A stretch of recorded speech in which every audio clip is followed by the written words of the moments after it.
এটার মূল কারণ হচ্ছে যে আপনি টাকাটা দিয়ে যদি টাকাটা আমি ক্লেমটা দিলাম, ক্লেমটা দেওয়ার পরে যদি আমি একটা সার্টেন পিরিয়ডে যদি আমি টাকাটা না পাই, মনে করেন সার্ভাইভাল বেনিফিটের কথাই বলি, বা আমার মৃত্যুর পরে আমার সন্তানরা যে পাবে, এই যে ক্লেম নিয়ে এত সিনিমিনি হচ্ছে বলেই কিন্তু এটাকে অনেকে অনুপ্রয়োজনীয় মনে করে।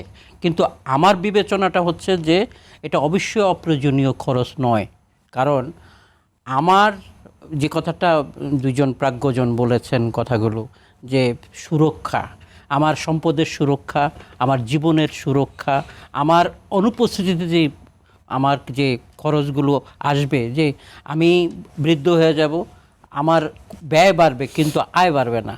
তো একটা জায়গায় আমি তখন একেবারে স্থির হয়ে যাব, আমার আয় রোজগার বন্ধ হয়ে যাবে।